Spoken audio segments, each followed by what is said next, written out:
आशा करता हूं आप सब बहुत अच्छे होंगे। मेरा नाम है सिद्धांत अग्निहोत्री, स्टडी ग्लोस पे आपका बहुत बहुत स्वागत है। ये है रेहाना फातिमा। क्या हुआ है इनके साथ हम बात करेंगे। देखिए, मैं अपने पर्सनल व्यूज इसमें नहीं दूंगा, पहली बात। ऐसे मैं आमतौर पे दे सकता हूं, लेकिन आज मेरा मूड नहीं है क्योंकि मुझे बहुत सारे काम है ऑलरेडी। ठीक है, तो जो कोर्ट ने बोला है वही मैं आपको बताऊंगा, as it is news present कर दूंगा, इंटरप्रिटेशन बताऊंगा। जीएस पेपर 2 के लिए बहुत ही ज्यादा जरूरी है ये, पॉलिटी के लिए। तो बात करेंगे रेहाना फातिमा केस की। क्या लीगली सही है, मॉरली सही है, ऑब्सिनिटी क्या है, ये सब कोर्ट ने आज साफ कर दिया है। तो चलिए बात करते हैं, लेकिन उससे पहले भैया फ्लो आ जाओ। फ्लो में ऐसा फ्लो में आओगे ना कि आपकी महत्वाकांक्षाओं को पंख लग जाएंगे। ये हम बताएंगे कैसे करना है, क्योंकि आपकी प्रोडक्टिविटी 10 गुना ज्यादा बढ़ जाएगी। 10 घंटे का तो कोर्स है बेसिकली है। 10 घंटे में आपको हम आपकी प्रोडक्टिविटी काफी ज्यादा बढ़ा देंगे। जिम क्विक ट्रेनर है जो एलॉन मस्क, बिल गेट्स को ट्रेन करते हैं, मतलब बुद्धिजीवियों को ट्रेन करते हैं, तो उनका यही सेम कोर्स 40,000 का, हमसे 300 रुपए मिल रहे हैं। तो हमारे स्टडी ग्लोस ऐप को डाउनलोड करें और 10 जून से क्लास शुरू होगी। अब खाली आखिरी 3 दिन है, फिर सारा डिस्काउंट खत्म। ओके, तो women's right activist Rehana Fatima के ऊपर पॉक्सो एक्ट लगा था, है ना। आजकल बहुत डेंजरस है बेटा पॉक्सो एक्ट, समझ लो। बहुत अच्छी बात है, इसको बहुत पहले, भारत जब आजाद हुआ सबसे पहले इस एक्ट को लाना चाहिए था, क्योंकि कितने ही छोटे छोटे बच्चे एक्सप्लॉइट होते हैं। बहुत सारे, मतलब 90% उनके रिश्तेदारी होते हैं। कई बार हमने देखा है, पता नहीं होता। बड़े बड़े सेलिब्रिटीज तक एक्सप्लॉइट। अनुराग कश्यप, पीयूष मिश्रा, उन्होंने तो खुल के ये बात बोली है। तो ऐसे राक्षसों के लिए ही है ये पॉक्सो एक्ट। और आईटी एक्ट लगा था। क्यों लगा था?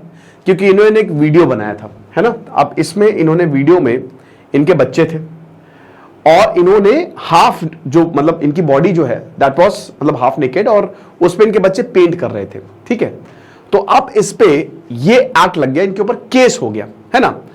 तो फिर यहां पे यही बोला हाई कोर्ट ने कि भाई ये जो एक्ट है, इसको आप, ये सेमी न्यूड बॉडी जो इनकी पेंट हो रही है, इसको आप पॉक्सो एक्ट में नहीं रख सकते।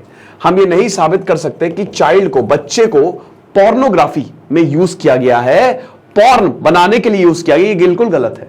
ठीक है, तो हर तरीके से ये गलत है, इट इज अनफेयर और इट इज डिस्क्रिमिनेटरी। तो राइट टू, आर्टिकल 21 जो है basically right to personal liberty जो है, दैट इज गारंटीड इन हमारा संविधान। 6 फंडामेंटल राइट्स में सबसे इंपॉर्टेंट आर्टिकल 21, आर्टिकल 18 से 21, 18, 19, मतलब 19, 20, 21 दे आर मोस्ट इंपॉर्टेंट।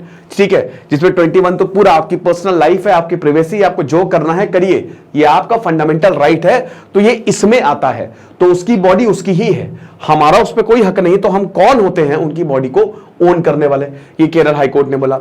अब जैसा कि हमने बताया, इनके ऊपर पॉक्सो एक्ट लगा था और आईटी एक्ट लगा था। ठीक है, अब जस्टिस कौसर एडप्पागत ने इनको चार्ज कर, मतलब हटा दिया, सारे आरोपों से बरी कर दिया है। 33 साल की है ये। ठीक है, और यही बोला है कि बहुत ही गलत होगा कि इस तरीके के इनोसेंट आर्टिस्टिक एक्सप्रेशन को हम ऐसा माने कि चाइल्ड पोर्नोग्राफी है, या चाइल्ड जो है, बच्चों को गलत तरीके से यूज किया गया है, या एक सिमुलेटेड सेक्सुअल एक्ट है। ठीक है, तो ये कुछ भी नहीं है ना।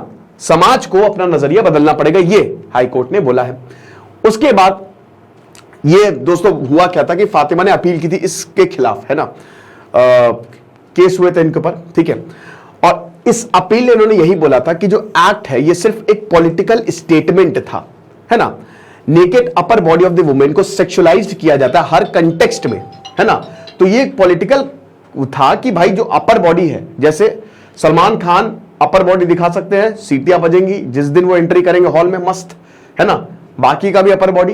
तो बेसिकली औरतों के लिए ऐसा क्यों होता है कि उनकी अपर बॉडी को सेक्सुअलाइज्ड किया जाता है? तो ये एक पॉलिटिकल स्टेटमेंट दिया, बट इनके ऊपर केस हो गया। तो कोर्ट ने ये एग्री किया है इनके कंटेंशन से। ठीक है, और फातिमा इंटेंशन का, कि भाई देखो ये जो इंटेंशन है ये बिल्कुल सही था। इसमें आप ये समझिए ना कि आप जो यहां पे किया गया है वो उसका इंटेंशन गलत नहीं था, इंटेंशन ठीक था, आपको समझाना था, आप लोग इसको गलत ले गए। तो जो प्रोसिक्यूशन है अब इसमें यही था कि that comes under the obscenity, obscenity भी है भैया। ठीक है, तो ये 292, 293 ये सब भी आएगा। इनडिसेंट है क्योंकि इन्होंने अपनी अपर बॉडी को पूरा एक्सपोज किया है।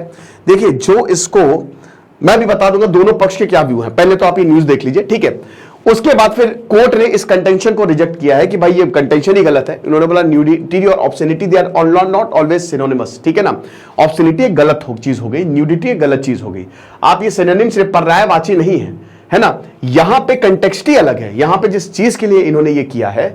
अब जैसे कई बार हमने देखा है, ठीक है, जैसे कुछ मूवीज में या कुछ, तो वहां पे हमको न्यूडिटी देखने को मिलती है, सेमी न्यूडिटी देखने को मिलती है, बट वो उसका कंटेक्स्ट अलग होता है। तो उसका ऑब्ससेनिटी मतलब अगर पब्लिक परेशान हो, जैसे अभी मेट्रो में क्या हुआ, मेट्रो में बहुत सारे ऐसे, क्योंकि वहां पे लोग आते हैं, ठीक है, और वहां पे लोग आ रहे हैं, तो वहां पे अगर मान लीजिए कि औरत क्या, अगर मर्द भी आधी अपनी बॉडी खोल के चला जाए तो वहां अजीब लगेगा, थोड़ा सा गलत लगेगा, तो वो शायद ऑब्ससेनिटी पे आएगा, है ना, क्योंकि वहां पे लोगों को ऑब्ससेनिटी का कोई डेफिनेशन ही नहीं है प्रॉपर।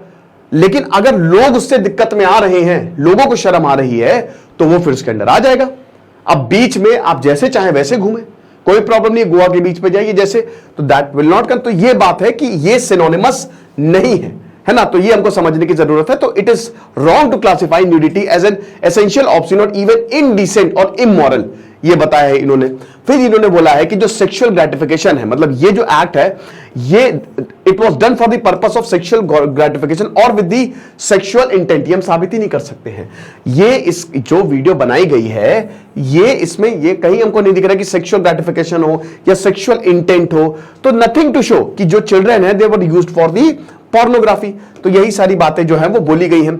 फिर उसके बाद यहां पे बोला है कि जो औरतें हैं उनको बुली किया जाता है, डिस्क्रिमिनेट किया जाता है, आइसोलेट किया जाता है, प्रोसिक्यूट किया जाता है इस तरीके की चॉइसेस के लिए।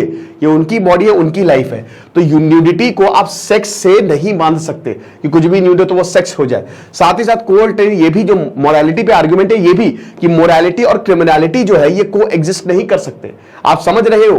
तो what is considered as morality wrong is not necessary legally wrong. जरूरी नहीं कि मोरालिटी, आप उसको नहीं है कि अगर कोई इंसान जो है वो उसकी सोच कुछ ऐसी है कि वो शायद इमोरल है, ठीक है, तो उस बिना पे आप उसको सजा नहीं दे सकते, वो उसकी सोच है, अनटिल अनलेस वो कोई ऐसा एक्ट नहीं करता है। तो ये चीज है।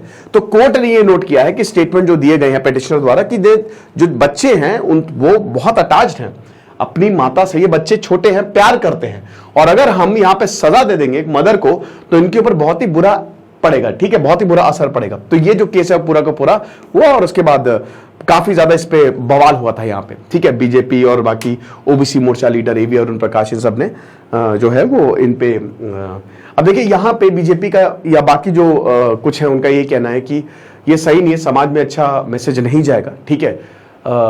जो औरतें हैं, है ना, वो इस तरीके की अगर हरकत करेंगी तो डेंजरस है इस समाज के लिए। बाकी कोर्ट ने बोला है कि ऐसा कुछ डेंजरस नहीं है ना। वो आपने देखा कोर्ट ने क्या बोला। तो दोनों पक्ष हैं, विपक्ष है, फिलहाल कोर्ट का फैसला आया और कोर्ट के फैसले की हम सब इज्जत करते हैं। मैं भैया मेरा कोई इसमें पर्सनल व्यू नहीं रहेगा, मैं इससे एकदम दूर हूं। तो आपको कुछ भी कहना है तो आप यहाँ पे कोर्ट के डिसीजन पे ही सवाल उठाएं, मुझ पे ऊपर सवाल ना उठाएं। ओके, इंपॉर्टेंट है ये एग्जाम के लिए। बाकी हमारा फ्लो का कोर्स तो आप बहुत ही जबरदस्त है और एनसीईआरटी भी हमने शुरू की हुई है, तो उसको भी आप अवेल कर सकते हैं। दिस इज सिद्धांत अग्निहोत्री साइनिंग ऑफ।